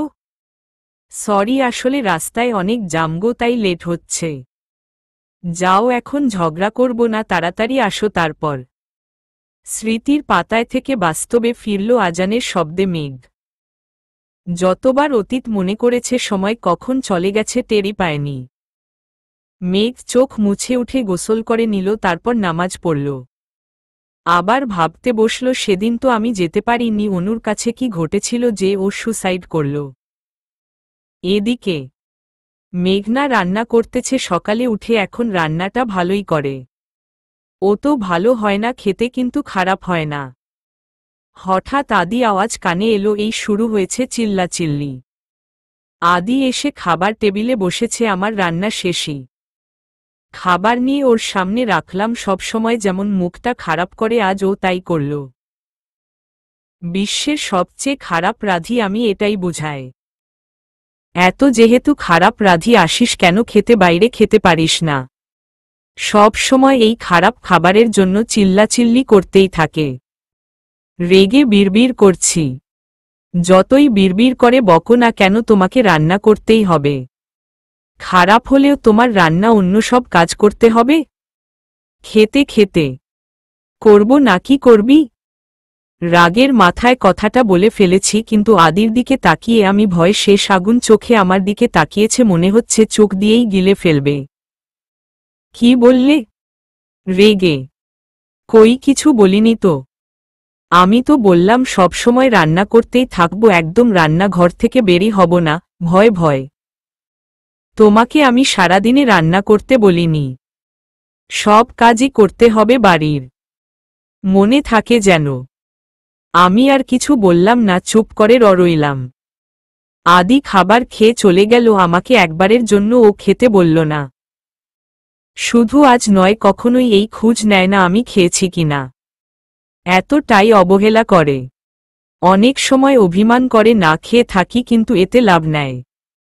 যার সাথে অভিমান করি সেই তো বুঝে, না বুঝার চেষ্টাও করে না। আদির চলে যাওয়ার দিকে তাকিয়ে চোখের জল ফেললাম, এই জল আদির চোখে পড়ে না, আর কখনো পড়বে কিনা তাও জানি না। অভিমান বাদ দিয়ে খেয়ে নিলাম। সারাদিন এটা ওটা ঘুমিয়ে কাটিয়ে দিলাম। রাত 9টা বাজে, আগে 8টার দিকেই চলে আসতো আদি, ইদানিং অনেক দেরি করে আসে। আমি প্রতিদিন ওর জন্য অপেক্ষা করতে থাকি, সোফায় বসে মাঝে ঘুমিয়ে ও পড়ি, কলিং বেলের শব্দে ধরফরিয়ে উঠি। আজ ও এখন পর্যন্ত আসেনি। সারাটা দিন আমি বাড়িতে কি করি কিভাবে আছি জানার প্রয়োজন বোধ করে না। না ফোন আছে, একটা ফোনের কথা বলেছিলাম বলে যেদিন বাড়িতে থেকে চলে যাবে সেদিন দেব। আমি আর কিছু বলিনি, যত অত্যাচার করক আমি যাব না। 11টার দিকে বাড়ি আসলো আদি। দরজা খোলার সাথে সাথে রুমে চলে গেল। আমি পেছনে পেছনে আসলাম। খাবে নাকি জানার জন্য। সে বলল খাবে না, খেয়ে এসেছে। আমি যে প্রতিদিন না খেয়ে অপেক্ষা করি সেটা বুঝলো। ও না খেয়ে আসছে শুনে আর খেলাম না আমি। ও খাবার ফ্রিজে রেখে আমি শুয়ে পড়লাম। আদি আর আমি আলাদা সারারাত চোখের জল ফেলে কাটিয়ে দিলাম। সকালে উঠে রান্না করে নিলাম। আদি খেয়ে অফিস যাবে তখন বললাম, আদি আমার একটু শপিংয়ে যাওয়ার লাগতো। কেন? কিছু কেনার ছিল। তুমি কি আজ একটু আগে আসতে পারবে? তোমার যাওয়ার সাথে আমার আগে আসার কি সম্পর্ক? আমি আর তুমি যাব তো আগে না আসলে যাবে কিভাবে? আমি কোথায় যেতে পারবো না, তোমার দরকার তুমি যাও। বলেই কয়েক কদম এগিয়ে আবার ফিরে এসে টাকা দিয়ে চলে গেল। আদি চলে গেল। ওকে নিয়ে ভেবে আর কি করব, ওর কাছে তো এখন আমি কিছুই না। কষ্ট পেয়ে কোনো লাভ নেই, এর কারণ জানতে হবে। কথাগুলো ভেবে রুমে এসে রেডি হয়ে নিলাম। আদির পর আমি বেরিয়ে পড়লাম। 2 ঘন্টা লাগল। বাড়ি এসে আমি তো অবাক, কারণ দরজা ফাঁক করা। আমি তো দরজায় তালা দিয়ে গেছিলাম, দরজা খুলল কে? ভাবতে ভাবতে ভিতরে ঢুকে দেখি আদি ড্রয়িং রুমে মাথা নিচু করে বসে আছে। কেমন জানি চিন্তিত দেখাচ্ছে, পুরো ফর্সা মুখ লাল হয়ে আছে। চিন্তায় পড়ে গেলাম আমি। তাড়াতাড়ি আদির পাশে গিয়ে দাঁড়ালাম। আদি, কি হয়েছে তোমার, এমন দেখাচ্ছে কেন? আর এই সময় তুমি বাড়িতে কেন, অফিসে যাবে না? এত সময় লাগে কারো? আমার দিকে তাকিয়ে আমি তো ভয় পেয়ে গেলাম। চোখগুলো ও লাল দেখাচ্ছে। কি হয়েছে আদি তোমার? আব্বুর অ্যাক্সিডেন্ট হয়েছে বলেই বাচ্চাদের মতো পাগলামি করতে লাগল। এর জন্যই চলে এসেছে। আমি কি বলে সান্ত্বনা দেব বুঝতে পারছি না। আমি আদির পাশে বসলাম। আমি কিছু বলতে যাব তার আগেই আদি আমার দিকে ঘুরে জড়িয়ে ধরে বাচ্চাদের মতো কাঁদতে লাগল। আমার আব্বু ছাড়া আর কেউ নেই মেঘনা। আব্বুর যদি কিছু হয়ে যায় আমি বাঁচতে পারবো না। আব্বুকে কত বলি এখানে চলে এসো, সে রাজি হয় না। এখন আমি কি করব? আমার কিছু ভালো লাগছে না, নিজেকে অনেক অসহায় লাগছে। আদি নানা কথা বলে যাচ্ছে। এমন কথা শুনে ও হিতাহিত জ্ঞান হারিয়ে ফেলেছি। এখন ওর ওখানে যাওয়া উচিত, কিন্তু ও বুঝছে না। আমি অনেক চেষ্টা করে ওকে নিজের থেকে ছাড়িয়ে দাঁড়ালাম। বাবা চট্টগ্রাম থাকে, আমাদের এখন সেখানেই যাওয়া উচিত। সব কিছু গুছিয়ে আদি ও নিজেকে অনেকটা স্বাভাবিক করেছে। দুজনে বেরিয়ে পড়লাম। হসপিটালে বসে আছি, আধা ঘন্টা হলো এখানে এসেছি।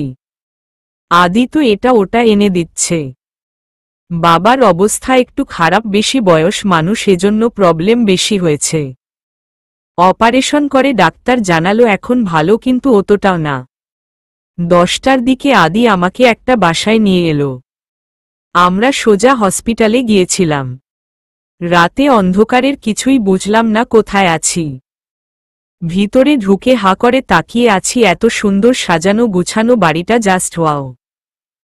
চারপাশে তাকিয়ে দেখছি আদির পেছনে পেছনে একটা রুমে এলাম। ভিতরে আদির একটা বড় ছবি দেখেই বুঝলাম এটা আদির রুম, তাহলে এটা আদিদের বাড়ি। আদি এসেই ফ্রেশ হয়ে নিল, আমি ওর পরে ফ্রেশ হলাম। এখন খিদে পেয়েছে, সারাদিন আর কিছু খাওয়া হয়নি। আদিকে দেখলাম চোখ বুজে শুয়ে আছে। ও তো কিছু খায় না, নিশ্চয়ই খিদে লেগেছে। আমি বেরিয়ে রান্নাঘর খুঁজতে লাগলাম, আর পেয়ে ও গেলাম। কি রাঁধব ভাবতে ভাবতে রুটি আর ডিম ভাজলাম তাড়াতাড়ির জন্য। রুমে নিয়ে এলাম খাবার। আদির মনে অবস্থা ভালো নেয়। খাবার রুমে নিয়ে এলাম। আদির চোখ তো বন্ধ, ঘুমিয়ে পড়শো নাকি? আদি নিশ্চুপ। আদি উঠো, খেয়ে নাও, শরীরে ধাক্কা দিয়ে। আদি চোখ মেলে তাকালো, কিন্তু খাবে না বলছে। আমি বারবার বলছি সে খাবে না। জোর করে উঠে বসালাম, তারপর মুখে খাবার ঢুকিয়ে দিলাম। অনেক জোরাজরি করতে হয়েছে আমাকে, কিন্তু আমি হার মানিনি। বেশি খাওয়াতে না পারলেও অল্প খেয়েছে। আমি ও খেয়ে নিয়ে সব গুছিয়ে রাখলাম। আদি তো ওর পাশে আমাকে শুতে দেবে না, এখন শুব কোথায়? আমি তো এখানে কিছু চিনিও না। নিচে শোয়ার জন্য বিছানা করতে লাগলাম। হঠাৎ আদি আমাকে আটকে বলল ওর সাথে শুতে। কিছু বুঝলাম না, কিন্তু মন থেকে অনেক খুশি হয়েছি। আদি কি আমাকে মেনে নিচ্ছে তাহলে হয়তো, নইলে ওর সাথে শুতে বলতে না। দাঁড়িয়ে দাঁড়িয়ে কথাগুলো ভাবছিলাম। সব উঠিয়ে উপরে শুতে গেলাম। আমার সব আশায় জল ঠেলে আদি মাঝে একটা কোল বালিশ রেখে অন্যদিকে ঘুরে শুয়ে পড়ল। আমি আর কি করব, আমি ও শুয়ে পড়লাম। মাঝরাতে হঠাৎ মনে হচ্ছে কেউ আমার কপালে নরম কিছু দিচ্ছে, কারো কান্নার আওয়াজ, কিছু বলছে। আমার তো ভয় করছে ঘুমের রেশটা ভালো করে কমে এলো। এখন কথা ভালো করে বুঝতে পারছি। এটা তো আদির কণ্ঠ। এত রাতে আদি কি বলছে? আদি অনেক কিছু বলছে। ওর চোখের পানি আমার হাতেও পড়ছে। এতে না তাকিয়ে ও বুঝতে পারছি ও কান্না ও করছে। এত কিসে কষ্ট ওর? আর বলছে আমাকে নাকি ভালোবাসে, কিন্তু ভালোবাসলে আবার কিন্তু কেন? কিছু গড়বড় আছে, আমাকে সেটাই জানতে হবে। কেন নিজের সাথে আমাকে কষ্ট দিচ্ছে? কথাগুলো ভাবতে ভাবতে কখন ঘুমিয়ে পড়েছি বুঝতে পারিনি। সকালে ঘুম থেকে উঠে নড়তে পারছি না। কেউ আমাকে আষ্টেপৃষ্ঠে বেঁধে রেখেছে। কানে কারো হার্টবিটের শব্দ ও আসছে, কিছু বুঝতে পারছি না কি হচ্ছে। আস্তে আস্তে চোখ মেলে তাকালাম। এত আদি আমাকে একদম নিজের সাথে জড়িয়ে রেখেছে। বিয়ের প্রথম দিন, আর আজ এভাবে ঘুম থেকে উঠে আদিকে এত কাছে দেখে অনেক ভালো লাগছে। এখন আর আমার চিন্তা নেই। আদি যে আমাকে ভালোবাসে সেটা আমি জেনে গেছি। ও আমাকে কষ্ট দেওয়ার জন্য স্বীকার করে না। কত নিষ্পাপ লাগছে দেখতে। একেবারে বাচ্চাদের মতো করে জড়িয়ে আছে, মনে হওয়া ছেড়ে দিলই পালিয়ে যাব। আমি ওর মুখে হাত দিয়ে কাছ থেকে দেখছি, কি মনে করে যেন ওর গালে একটা চুমু দিয়ে বসলাম। ও জেগে গেলে বা আর কখনো সুযোগ পাবো নাকি, তাই মনের ইচ্ছে পূরণ করে নিলাম। হঠাৎ আদি নড়ে উঠল। আমি সঙ্গে সঙ্গে চোখ বুজে ফেললাম। ও হয়তো ভাবছে আমি ঘুমিয়ে আছি। আমাকে সাবধানে নিজের থেকে সরিয়ে উঠে গেল। আমি চোখ ফাঁক করে সব দেখেছি, কিন্তু কিছু বলিনি। আগে আমার জানতে হবে এমন করার কারণ, তারপর সব। এখানে এসেছি 3 দিন হলো। আজ বাবাকে ও বাড়ি নিয়ে আসা হয়েছে। এখন অনেকটা সুস্থ। আমাকে প্রথমে চিনে নেই পড়ে আদি সব বলেছে। অবাক করো বিষয়, উনি একটু ও রাগ করেনি। এত দিন হলো তাকে না জানি বিয়ে করেছে, সে কিছু বলল না। আমি তো ভেবেছি সে হয়তো সব জানে, কিন্তু এখন বুঝলাম কিছু জানত না। আদি বিয়ের আগে বলেছিল বাবাকে সব জানিয়েছে, কিন্তু সেটা মিথ্যে ছিল। বাবাকে সকালের নাস্তা খাইয়ে বাড়িটা ঘুরে দেখতে ইচ্ছে হলো। 3 দিন হলো এসেছি। বাড়িটা ঘুরে দেখা হয়নি। হসপিটালে যেতে হয়েছে, বাড়িতে সময়ই কাটায়নি। সবার আগে ছাদে চলে গেলাম। ছাদটা অনেক সুন্দর, নানা রকম ফুল দিয়ে ভরা। একটা দোলনাও আছে। আমি গিয়ে দোলনায় বসলাম। অনেক সুন্দর তো। এগুলো করেছে কে? আদি কি ফুল পছন্দ করে নাকি বাগানেও ফুল, ছাদেও ফুল? আদির পছন্দ মনে হয়, কিন্তু ও যে বলেছিল ওর ফুল বেশি পছন্দ না। তাহলে এত ফুল গাছে কেন বুনে রেখেছে? চিন্তাও পড়ে গেলাম, কিন্তু কিছুই মাথায় আসছে না। ছাদে থেকে নেমে চোখ পড়ল আদির পাশের রুমে। এই রুমটায় একবারও যাওয়া হয় নাই। একবার ঘুরে আসি। ঘরের দিকে যেতে লাগলাম, দরজা খুলে ঢুকে গেলাম। অন্ধকার রুমটা। লাইট অন করব এমন সময় ঝড়ের গতিতে কেউ হেঁচকা টান দিয়ে রুমের বাইরে নিয়ে এলো। আমি তো কিছুই বুঝতে পারলাম না কি হলো। আদি আমাকে রুমে এনে ঠাস করে মেঝেতে ফেলে দিল। পড়ে গিয়ে মাথায় একটু ব্যথাও পেলাম। অবাক হয়ে আদির দিকে তাকিয়ে আছি। আদি, তোর সাহস কি করে হলো ওই রুমে ঢুকার? রেগে। আমি কিছু বুঝতে পারছি না। এত রাগার কি আছে? সামান্য একটা রুমে গিয়েছি বলে। আদি, কি হলো? কথা বলছিস না কেন? আর যদি ওই রুমে যেতে দেখি, সেই দিনই চলে যাবি বাড়ি ছেড়ে। এমনিতে ও আর বেশি দিন থাকতে পারবি না, কারণ খুব শিগগিরই ডিভোর্স পেপার আমার হাতে চলে আসবে। ডিভোর্সের কথা শুনে তো আমি আঁতকে উঠলাম। আদি আমাকে ডিভোর্স দিবে। আদির আর কোনো কথা আমার কানে যাচ্ছে না, শুধু একটা কথায় কানে বাজছে, ডিভোর্স। এত কিছু করে ও কি? আমি আদির মন ঘুরাতে পারলাম না। কি করে বলতে পারলাম এই কথাটা আদি? ওইভাবেই নিচে কিছুক্ষণ বসে রইলাম, কিন্তু বসে থেকেই কি হবে? কেউ কি আসবে দেখতে না? তাই নিজেই কষ্ট করে উঠে দাঁড়ালাম। ওইদিকে বাবার খাওয়া ও টাইম হয়ে যাচ্ছে। আদিকে আর দেখলাম না, কোথায় ও কথাগুলো বলে বেরিয়ে গেছে। আমি ও আর কিছু ভাববো না, অনেক ভেবেছি এই হয়তো সব ঠিক হয়ে যাবে, না কিছু ঠিক হবে না। আর হয় উনি 4 মাসের উপরে হয়ে গেছে, আদির মধ্যে আমি কোনো পরিবর্তন দেখিনি। এই কয়েকদিন একটু বিশ্বাস ছিল আমাকে ভালোবাসে, কিন্তু তাও মিথ্যা হয়ে গেল। ভালোবাসলে ডিভোর্সের কথা বলতে পারত না। বাড়ির সবার কথা অনেক মনে পড়ছে, অনেক। একটা ফোনও নেয় যে একটু কথা বলবো। বাথরুমে গিয়ে ফ্রেশ হয়ে এলাম, আয়নার সামনে দাঁড়িয়ে আছি, কপালে কেটে গেছে। কিছু সময় দেখে বাদ দিলাম, রান্না করতে গেলাম। রান্না শেষ করে বাবার রুমে খাবার নিয়ে গেলাম। বাবা চোখ বুজেছিল, আমার যাওয়ার সাথে সাথে চোখ খুলে তাকালো। বাবা, কি রে, সকালের পর আর এলি না যে? আমি, আসলে বাবা, এই তোর মাথা কি হয়েছে রে? দেখি এদিকে আয় তো। আমি, ও কিছু না বাবা, এমনি। বাবা, আমার থেকে কিছু লুকাবি না। আমি তোকে ছেলের বউ না মেয়ে ভাবি, তাই বাবার কাছে বলবি না। আমি, মিথ্যা কোথায় বললাম? বাবা, তাহলে বল কি হয়েছে, ব্যথা পেলি কিভাবে? আমি, কি করে সত্যি কথা বলবো না? সত্যিটা বলা যাবে না, বেখেয়ালে পড়ে গিয়েছিলাম। বাবা, একটু দেখে চলবি তো, কি হয়েছে দেখেছিস? অনুটাও এমন ছিল, একটু ও সাবধানে চলাফেরা করত না খালি। আর বলল না কিছু। আমি চিন্তা পড়ে গেলাম, আবার অনুটাকে বাবার দিকে তাকিয়ে দেখি চোখ দিয়ে পানি পড়ছে। আমি, বাবা, অনুকে? বাবা, বাদ দে ওইসব, এদিকে এসে বসো তো, আমি ওষুধ লাগিয়ে দিচ্ছি। আমি, তুমি খেয়ে ঔষধ খাও তো, আমি পরে লাগিয়ে নেবনি। আমার কথা শুনলই না, জোর করে ঔষধ লাগিয়ে দিল। নিজের আব্বুর মতো করে আদর করে, কিন্তু অনু নামটা মাথায় থেকে যাচ্ছে না, কে এই অনু? আর আদি বা এমন অদ্ভুত আচরণ করল কেন? ওই রুমে যাওয়াতে কি আছে? কেন জানা মনে হচ্ছে ওই রুমে গেলে আমি অনেক প্রশ্নের ওর পাব। ওই রুমে আমাকে যেতেই হবে। কথাগুলো রুমে বসে ভাবছিলাম, কারো রুমে প্রবেশে বাস্তবে ফিরলাম। তাকিয়ে দেখি আদি চোখ মুখ ফুলে আছে, এসে একবার আমার দিকে তাকিয়ে বাথরুমে চলে গেল। আমি একবার তাকিয়ে চোখ ফিরিয়ে নিয়েছি। সব সময় খারাপ ব্যবহার করে, আমি কথা বলি তবুও এবার আর না, থাক তুই তোর মতো। আনকেয়ার ভাব নিয়ে বসে আছি।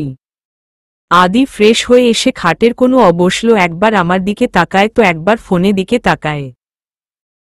অনেক ক্ষণ হয়ে গেল ওইভাবেই বসে আছে। আমিও কি করব, টপ করে শুয়ে পড়লাম। এটা হয়তো ভাবেনি আমি এখন শুয়ে পড়ব, কারণ আদি খাওয়ার আগে এভাবেই বসে আমি খেতে ডাকলেই খেতে যায়। আজ আর ডাকছি না, অবাক হয়ে তাকিয়ে আছে। আমি আর উঠিনি, আদিও ডাকেনি। মাগরিবের আজান শুনে জাগানা পেলাম, আশেপাশে তাকিয়ে আদিকে দেখতে পেলাম না। পরদিন আদি সকাল সকাল ঢাকা গেল। ওই অফিসে যেতে হবে কোনো এক দরকারে, আমি তো আর কথাই বলিনি। এই সুযোগ ওই রুমে যাওয়ার, দেখতে হবে কি আছে। রুমের সামনে দাঁড়িয়ে আছি ব্যথতার চোখ নিয়ে, কারণ সামনে তালা ঝুলানো। সিউর আদির কাজ এটা। কি করা যায় এখন, ঢুকবো কি করে? আবার রুমে এসে সব জায়গার চাবি খুঁজতে লাগলাম। না, কোথাও নাই। আদি সকালে যে শার্ট পরেছিল ওইটা সোফায় ছিল, কি মনে করে যে ওইটা হাতে নিলাম। পকেটে পেয়ে গেলাম চাবিটা, খুশিতে আমার নাচতে মন চাইছে। এখন দ্রুত চাবি নিয়ে ওই রুমে ঢুকলাম। লাইট অন করে, বাচ্চাদের রুমের মতো একদম, পুরো রুমে পুতুল দিয়ে ভরা। আমি কি পাবো এখানে? আর রুমটা কার? এ ঘরে আসার জন্য আদি ওই তো রিয়েক্ট করল কেন? কিছু মাথায় আসছে না। দেয়ালে একটা ছবির দেখে অবাক হলো, একটা মেয়ের ছবিকে। এই মেয়ে আমার মনে হচ্ছে চিনি, কিন্তু কোথায় দেখেছি? কিছুক্ষণ ভেবেই মনে পড়ে গেল এই মেয়ের ছবিই তো ভাইয়ার ফোনে দেখেছিলাম, নাম অনু বলেছিল, কিন্তু এখানে এই মেয়ের ছবি কেন? আদির সাথে কি সম্পর্কে তার? একটা ডায়েরি চোখে পড়ল, কৌতূহল হয়ে ডায়েরিটা হাতে নিলাম। অনুর ডায়েরি, কিন্তু এটা এখন পড়া যাবে না, ডায়েরিটা আমি নিয়ে যাই, আবার পড়ে রেখে যাবনি। হঠাৎ বইয়ের ভেতরে কয়েকটা পেজ দেখতে পেলাম। পেজগুলো বের করে হাতে নিলাম, এটা তো এই ডায়েরি পেজ, এইখানে কেন? ছেঁড়া হয়েছে মনে হচ্ছে। আমি ওই পেজগুলো নিয়ে এলাম। রান্না শেষ করে বাবার কাছে গেলাম, এখন বাবা অনেকটা সুস্থ, হাঁটা চলা করতে পারে। বাবাকে খাইয়ে দিয়ে এলাম, 3টার মতো বাজে, আমিও খেয়ে নিলাম। এখন রুমে বসে আছি, একবার ডায়েরিটা পড়ার কথা ভাবছি তো আরেকবার আদির কথা ভাবছি, এই বুঝি এসে পড়ে। না আর বসে থাকতে ভালো লাগছে না, উঠে ডায়েরিটা নিয়ে বসলাম। এখানে তো আদির কথাও আছে, তার মানে অনু আদিরই বোন, এতদিনে সম্পর্ক ছিল আমি জানতেই পারিনি। ডায়েরি পড়ে এটা বুঝতে পারলাম, এই সেই মেয়ে যাকে ভাইয়া ভালোবাসত, কিন্তু সে কোথায় এখন? বিয়ের পর তো কখনো দেখিনি, আর এখানে আসার পরও না। ভাইয়া তো আর কিছু বলেনি, অনেক ডেসপারেট হয়ে গেছিল সেই ঘটনা পর। এখানে তো আমাদের বাড়ি যাবে পর্যন্ত আছে। তাহলে আদি কি এই ডায়েরি পড়েই ভাইয়াকে ভুল বুঝছে? না, আমাকে ওর ভুল ভাঙতে হবে, কিন্তু কারণটা তো আমার জানতে হবে। আর যদি অনুর সাথে একবার আমার দেখা হতো, ওই তো বলতে পারত। হঠাৎ ডায়েরির ছেঁড়া পেজের কথা মনে পড়লাম, ওইখানে কিছু থাকতে পারে। ওই পেজগুলো নিয়ে পড়তে লাগলাম। অনু 7টা পর্যন্ত ওইখানে বসে রইল না, মেঘের আসার নামগন্ধও নেয়। রাগ হচ্ছে প্রচণ্ড, বারবার কল করছি, কল ও রিসিভ করছে না, এখন ফোনটা ও বন্ধ বলছে। কি করব এখন? রাতও হয়ে গেছে, বাড়িতে ও তো বলে এসেছি সামিয়াদের বাড়ি যাব, কিন্তু এখানে থেকে আমাদের বাড়ি কাছে, সামিয়াদের বাড়িই দূরে, কিন্তু এখন বাড়ি যাওয়া যাবে না। সামিয়াকে কল করে জানিয়ে দিল ও আসছে। সামিয়া অনেক কিছু জিজ্ঞেস করতে চেয়েছিল, কিন্তু অনু বলেছে ও এসে সব বলবে। কল কেটে দিয়ে উল্টো দিকে যেতে লাগল। সামিয়াদের বাড়ি ওই দিকেই। হঠাৎ পেছনে কারো পায়ে আওয়াজ পেলাম, বারবার পেছনে তাকাচ্ছি, কিন্তু কাউকে দেখছি। এখন আমার ভয় করছে, কিন্তু কি করব? ভয় করলেও এখন যত দ্রুত সম্ভব সামিয়াদের বাড়ি যেতে হবে। রাস্তাটা পুরোজন শূন্য, কোনো মানুষের আনাগোনা দেখা যাচ্ছে না, যত এগিয়ে যাচ্ছি মানুষও কম দেখছি। আর একটু গেলেই অটো স্ট্যান্ড, ওইখানে যেতে পারলে আর চিন্তা নেই, একেবারে সামিয়াদের বাড়ি।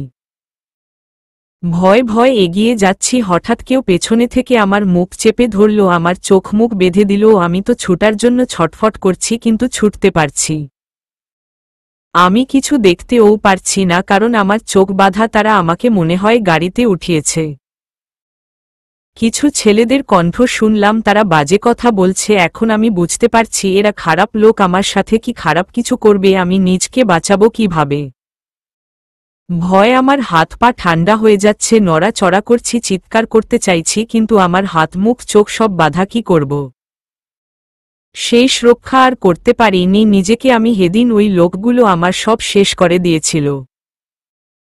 এইটুকু পড়ে আর পড়ার মতো অবস্থায় নেই। মেঘনা চোখ দিয়ে অধরে পানি পড়ে যাচ্ছে, এমন খারাপ কিছু আছে কল্পনাও করেনি। আর পড়ে নি ডায়েরি সামনে নিয়েই ভাবছে সেই দিন ভাইয়া কেন যায়নি। সেদিন মেঘ খুশি মনে বাড়ি থেকে বেরিয়ে যায়, বাড়িতে সবাইকে সব জানিয়ে, সবাই ফ্রি ছিলাম বলে ভাইয়া তার ভালোবাসার কথা জানিয়ে দেয়। সেদিন আমি আর মা তো সেই খুশি, ভাইয়া ও খুশি মনেই যায়, কিন্তু আমার অপেক্ষা করতে করতে রাত 10টা বেজে যায়, কিন্তু তার কোনো খবর নেই, ফোন ধালেও ধরে না। সারা রাত পার হয়ে যায়, কোনো খবর আসে পা, সবাই চিন্তায় পড়ে যায়। 5টার দিকে একটা ফোন আসে, সেটা ভাইয়ার নাম্বার দেখেই তো আমি মা আব্বু খুশি হয়ে ফোন রিসিভ করি, সাথে রেগে ও যে সারা রাত কেন যোগাযোগ করল না। কিন্তু এমন একটা খবর শুনে পায়ের নিচে থেকে আমাদের মাটি সরে যায়, ভাইয়ার অ্যাক্সিডেন্ট হয়েছে। ভাইয়া অবস্থা অনেক খারাপ থাকে, মাথায় আঘাত পাওয়াতে 1 মাস অসুস্থ থাকে, যখন জ্ঞান ফিরে শুধু একটা নাম বারবার বলে, অনু। হঠাৎ কেউ আমাকে টেনে দাঁড় করিয়ে গালে সজোরে থাপ্পড় বসিয়ে দেয়। আমি ছিটকে নিচে পড়ে আগের ব্যথা পাওয়া জায়গায় আবার ব্যথা পেয়ে আহ করে উঠি। উপরে তাকিয়ে দেখি আদি অগ্নি দৃষ্টিতে তাকিয়ে আছে। তুই কাজটা ঠিক করিসনি, আমি তোকে বলেছিলাম ওই ঘরে না যেতে, তুই শুনিসনি। তোকে বলেছিলাম যেদিন সব জানবি সেদিন এই বাড়িতে তোর জায়গা হবে না, এখন তুই তো সব জেনেই গেলি, আজই তোকে বাড়ি থেকে চলে যেতে হবে। আদি, আদি কি বলছো এসব? দেখো তুমি সবটা জানো না, আমার কথা শুনো প্লিজ। মেঘনা, আমি কিছু জানতে বা শুনতে চাই না। তুই যে এখন আমাকে মিথ্যা বুঝিয়ে বলবি তোর ভাইয়ের কোনো দোষ নেই, আমি সেটা কিছুতেই বিশ্বাস করব না। রেগে আদি, আমি কোনো বানানি কথা বলবো পা আদি, আমি তোমার ভুলটা ভাঙাবো, আমার কথাটা তো শুনো। উঠতে গিয়ে আদি মেঘনাকে টেনে উঠায়, কোনো মিথ্যে কথা শুনতে চাই না, তোর ভাইয়ের জন্য আজ আমার আদরে বোনটা নেই। তোর ভাই আমার বোনকে ঠকিয়েছে, মিথ্যে আশ্বাস দিয়ে নষ্ট করে দিয়েছে, যার জন্য সুসাইড করতে হয়েছে। যার গায়ে কোনো দিন ফুলে টোকাও লাগতে দেয় নাই, তাকে কষ্ট দিয়েছে, কোনো দিন আমি তোদের ক্ষমা করব না। আমার পুরো পরিবার শেষ হয়ে গেছে তোদের জন্য, আমার মাও চলে গেছে মেয়ের শোকে। এজন্যই তো তোকে পালিয়ে নিয়ে এসে বিয়ে করেছি। তোর পরিবারের সবাই আমাকে মেপে নেবে বলেছিল, আমি তাদের সাথে খারাপ ব্যবহার করি, যার জন্য মেনে নেয় না। আমার পরিবারের সব শেষ, এখন তোর পরিবারের কেউ ভালো নেই, কেউ না, সবাই চিন্তা। তোর বাবা হসপিটালে ভর্তি আছে। আমি আর শুনতে পারছি না, এত কিছু করেছে আদি আর আমি কিছু বুঝতে পারলাম না। যেখানে আমার ভাইয়ের কোনো দোষই নেই তার জন্য এত কিছু মানছি, অনুর সাথে খারাপ হয়েছে তাই বলে না জেনে আমাদের সাথে। আদি তুমি অনেক বড় ভুল করেছ, যে দোষ আমার ভাই করেই নি, তার জন্য তুমি এত কিছু করলে, তোমার সবকিছু জানা দরকার। তোর মিথ্যে কথায় ভুলবো না, আমি কোনো ভুল করিনি, ডায়েরি পরেই সব জানতে পেরেছি। তুমি, তোর আর কোনো কথা শুনতে চাই না। ডিভোর্স পেপার আর 1 সপ্তাহ পর আসবো ভেবেছিলাম, সেই দিনই তোকে, কিন্তু না, আজই তোর চলে যেতে হবে। আদি আমার কথা শুনো, তুমি ভুল করছো। আমি কোনো ভুল করছি না, চল। বলেই আমাকে টেনে নিয়ে যেতে লাগলো। আমি বারবার আমার কথা শুনতে বলছি, কিন্তু আদি কোনো কর্ত শুনছে না, আমাকে ভুল ভাঙানোর কোনো সুযোগই দিচ্ছে না। নিজেকে এত অসহায় লাগছে বলে বুঝাতে পারবো না। আমাদের চেঁচামেচি শব্দ বাবার কানেও চলে গেছে, ওই খান থেকেই ডেকে যাচ্ছে। আমি বাবাকে ডাকছি, সে আসলে হয়তো আদি ছাড়বে, কিন্তু আদি আর কিছু না, দরজার কাছে এনে আমার বের করে দিল। আদি প্লিজ এমন করো না, সন্ধ্যা হয়ে গেছে, আমি এখন কোথায় যাব বলো? প্লিজ আমার কথা ভালোভাবে শুনো, তারপর ও যদি তোমার বিশ্বাস পা হয়, কাল আমি নিজেই চলে ওবো, কিন্তু আজকে না প্লিজ। কান্না করতে করতে, না কিছু শুনবো না, চলে যা তুই যেখানে খুশি, বলেই আদি দরজা আটকে দিল। কোথায় যাব, কি করব, কিছু বুঝে উঠছি না। ওইখানেই বসে পড়লাম, চিৎকার করে বলতে ইচ্ছে করছে, কেন আদি, কেন তুমি আমার কথা শুনলে না? কেন যে দোষ আমরা করিনি সেই জন্য শাস্তি পাচ্ছি? একবার যদি আদি আমার কথাগুলো শুনতো, ওর ভুল ভাঙতে পারত। কিছুক্ষণ বসে রইলাম এই ভেবে, আদি হয়তো আসবে এই রাতে, আমি কোথায় যাব, কি করব ভেবে 10 মিনিটের মতো হয়ে গেল, তার কোনো খবর নাই। এদিকে আদির ও মেঘনা তাড়িয়ে ভালো লাগছে না, সামনে যতই বলুক মন থেকে তো সেও ভালোবাসে, কিন্তু বোনের জন্য তা মানে না। এখন মেঘনাকে নিয়ে টেনশন হচ্ছে, আবার বোনের কথা ভেবে নিজেকে শক্ত করছে। রুমে বসে ভাবছিল কথাগুলো। বাবা এলো হঠাৎ, আমাকে জিজ্ঞেস করল কি হয়েছে, প্রথম থেকে সব বললাম বাবাকে। বাবা, ছি ছি, তুই এমন একটা কাজ করবি আমি ভাবতেও পারিনি। যদি ও সেই ছেলেটার দোষ, কিন্তু তাই বলে মেয়েটাকে কষ্ট দিয়ে তোর কি লাভ হলো? মেঘনার কি দোষ সেখানে? একজনের জন্য অন্যজনের সাথে তুই এগুলো কিভাবে করলি? তাহলে তোর আর ওর মধ্যে পার্থক্য কি রইল? বাবাকে অনেক বকে চলে গেল। কথাগুলো আমার কানে বাজছে, সত্যি কি আমি ভুল করেছি? না, আমি কেন ভুল করব? ওদের জন্য আজ আমার আদরে বোন নেই, কিন্তু যতই বলি মেঘনাকে তো আমি ভালোবাসি, এই সময় ও কোথায় যাবে? মাথা নিচু করে কথাগুলো ভাবছিল আদি, হঠাৎ ডায়েরিটা চোখে পড়ল। ডায়েরিটা হাতে নিলাম, এখানে থেকেই তো জেনেছিলাম হঠাৎ কয়েকটা পেজ হাতে এসে পড়ল, এগুলো তো পড়া হয়নি। আদি পেজগুলো পড়তে লাগলো আর চমকে উঠল। ও কত বড় ভুল করেছে এখন বুঝতে পারছে। 5 বছর পর। মাম্মা মাম্মা আব্বু কোথায়? আরশি। আব্বু তো অফিসে। আজ তো আমার জন্মদিন, আব্বুকে অফিসে যেতে মানা করেছিলাম না। রেগে। জরুরি কাজে গেছে আম্মু, তুমি যাও, রুমে একটু পরই এসে যাবে। আরশি রেগে চলে গেল। এতক্ষণ কথা বলছিল আরশি আর মেঘনা। আরশির 4 বছর আদি আর মেঘনার মেয়ে আরশি। আপনারা হয়তো ভাবছেন ওদের মিল হলো কিভাবে। সেদিন আদি অনেক খুঁজে ও আর মেঘনাকে পায় না। নিজের ভুল বুঝতে পারে আদি ভালো করে না জেনে সে কত বড় অপরাধ করেছে। পরদিন মেঘনাদের বাড়ি যায় আর সেখানেই পায়। সবার কাছে ক্ষমা চায়, নিজের ভুলের জন্য সবাই ক্ষমা করলে ও মেঘনা ফিরেও তাকায় না। সবাই অনেক বুঝিয়ে শুনিয়ে ও মেঘনাকে রাজি করাতে পারে না। 1 মাস মেঘনা আর আদি কাছে আসে না। আদি অনেক ক্ষমা চায় নিজের এমন ভুল আর কখনো করবে না বলে। অবশেষে মেঘনা মেনে নেয় আদিকে। সে জানত আদি ফিরে আসবে। মেঘনা তার করা ভুলের জন্য নিজের ভালোবাসার মানুষকে বেশি দিন ফিরিয়ে দিতে পারে না, কারণ সে সত্যি ভালোবেসেছিল আর এখন ও বাসে তাই ফিরে এসেছিল। কিন্তু এমনি না, সবাই মিলে আবার বিয়ে দেওয়া হয়। আদি ভয়ে ভয়ে রুমে ঢুকছে, কারণ সে জানে তার মেয়ে এখন রেগে ফায়ার হয়ে আছে। দরজা কাছে গিয়ে উকি দিয়ে দেখে রেগে বসে আছে আদি। মেয়ের সামনে গিয়ে কানে হাত দিয়ে, সরি, এই কানে ধরছি। আদি কানে হাত দিয়ে আরশি একবার তাকিয়ে রাগীভাবে অন্যদিকে ঘুরে গেল। কি হলো, আমার আম্মুটা কি আমার সাথে কথা বলবে না? না, সরি বললাম তো, অনেক দরকার ছিল, নয় কি আমি যেতাম। তোমার কোনো কথা শুনব না আমি। আচ্ছা তাহলে আমি এই গিফটটা নিয়ে চলে যাই। কেউ তো আমাকে ভালোই বাসে না, গিফটটা আর কাকে দেব? আদি চলে যেতে নিলে আরশি দৌড়ে এসে গিফট চাইতে লাগে। আমি জানতাম গিফটের কথা বললেই এনার রাগ ভাঙবে। আমাদের বাড়ি থেকে সবাই আসে। ভালো করেই কেটে যায় অনুষ্ঠানটা। রাতে আরশি ঘুমিয়ে পড়েছে। আমি জানালা দিয়ে বাইরে তাকিয়ে আছি, হঠাৎ পেছনে কেউ জড়িয়ে ধরল। আমি জানি এটা কে, আমি ওইভাবেই রইলাম। আদি, তুমি কি আমাকে এখন ও মন থেকে ক্ষমা করতে পারো নাই? মেঘনা। মেঘনা, হঠাৎ এই কথা? আদি, জানি না কেন জানি মনে হলো কথাটা সত্যি করে বলবে। মেঘনা, ভালোবাসি তোমায় সেই আগের মতোই, কিন্তু ওই মুহূর্তের কথা মনে পড়লেই। আদি, প্লিজ মনে করো না ওই সব। আদি আমাকে ওর দিকে ঘুরিয়ে কপালে একটা চুমু দিল। সমাপ্ত।